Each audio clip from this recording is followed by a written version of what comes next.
So I get asked a lot about charging fees. Advisors will ask, what should I charge? How much should I charge? Should I change the way I'm charging? And so I want to address some of that at a high level on this video. And I'll say two things, two main general points at the onset. The first is, even though the industry predominantly still charges clients with an advisory fee, that isn't the only way to charge, and it's not necessarily the best way to charge or the only way to be successful. There are tons of independent advisors and planners who are building models with all different types of fee structures and clients.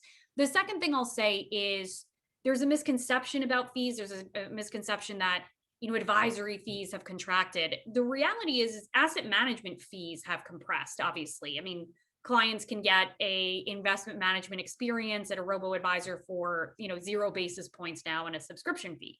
But advisory fees, what advisors charge, that has stayed relatively flat, meaning the 1% on a million in assets is still right around where we're at in the business.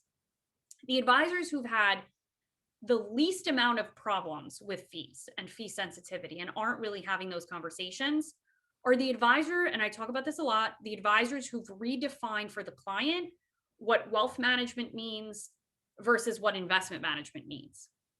And so before you even think about changing fees or am I okay or not, I want you to think about whether you've done that, meaning the client knows and you've explained to the client that you aren't just their investment advisor. Yes, they have assets that are managed by you and your office, but you coordinate with other professionals in their life. You're their go-to person. They don't make a decision without you. Should I rent? Should I buy? All of that stuff goes through you. So if you've really created that expectation about where your value is, then you likely are thinking to yourself, gosh, I haven't had this come up with clients. It's the advisors who haven't had that, who haven't really articulated that, who are so focused on investments and performance, that obviously have had trouble and constantly have those objections and conversations.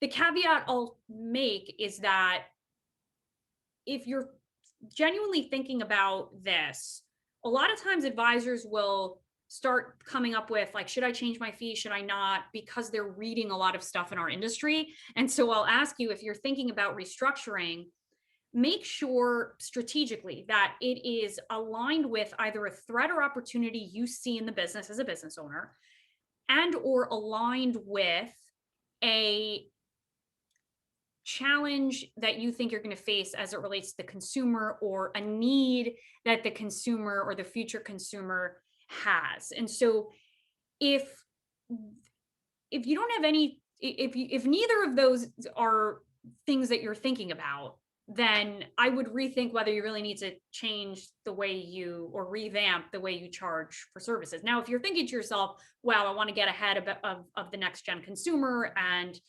I've really had a lot of clients who are asking about, our different services and structures, then yes, it's a conversation you should have with yourself. Okay.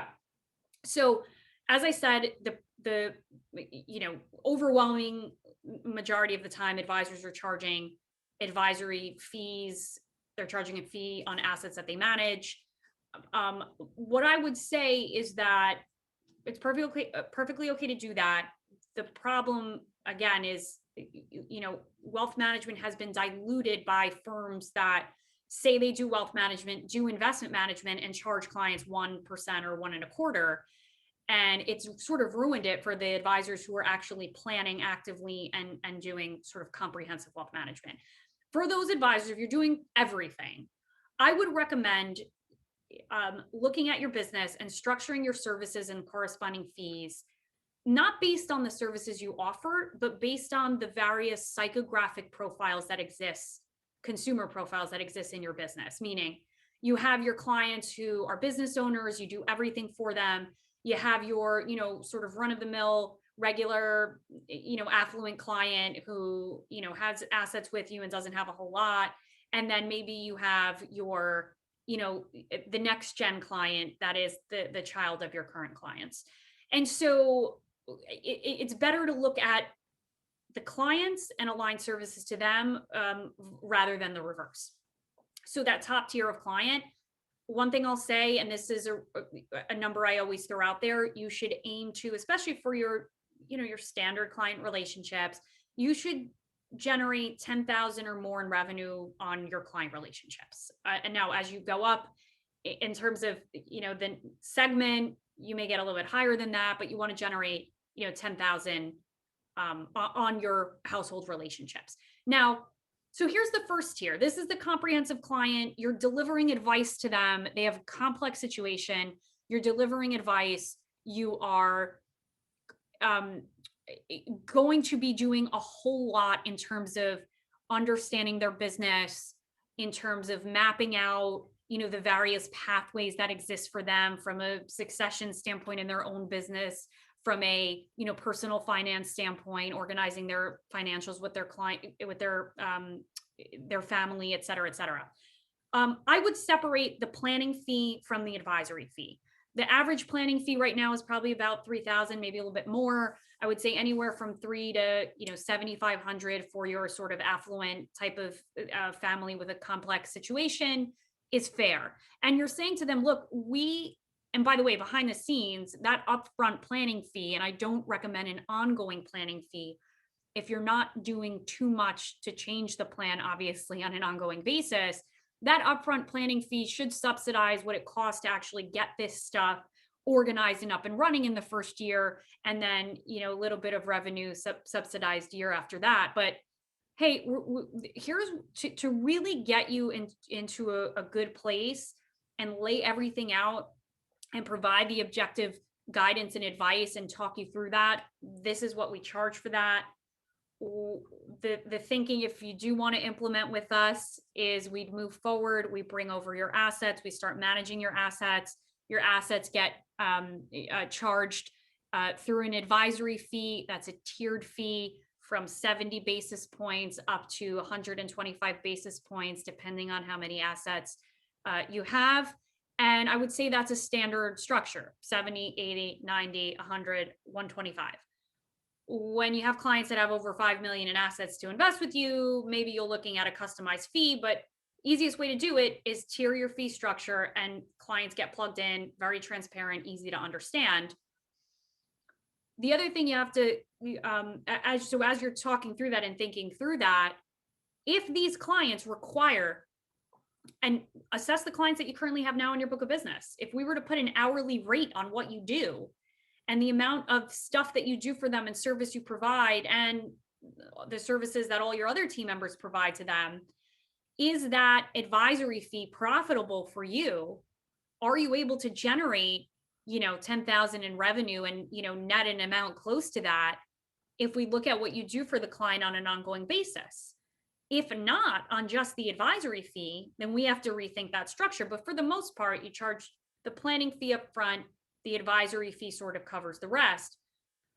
That's for that comprehensive sort of planning client. Now, I would say if you're a fee only firm, first of all, you're not charging the advisory fee, you're just charging flat fees on an ongoing basis.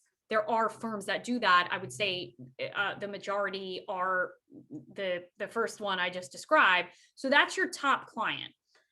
The second relationship, and I originally positioned it as somebody who maybe doesn't have as much with you, but I'll say the reverse. This is somebody who has assets for you to manage, but maybe doesn't require a whole lot of that. You're still obviously providing advice and guidance, but maybe there isn't a need to really work within the various modules within a planning tool. And so, the client brings over 5 million in assets, you're managing the assets for them, you're building a relationship. At that point, maybe you're not charging them a planning fee, and maybe that's your middle client, and maybe that's for your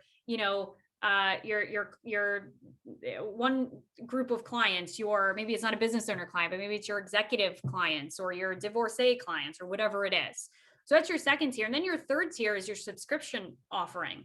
So maybe there are kids of your current clients who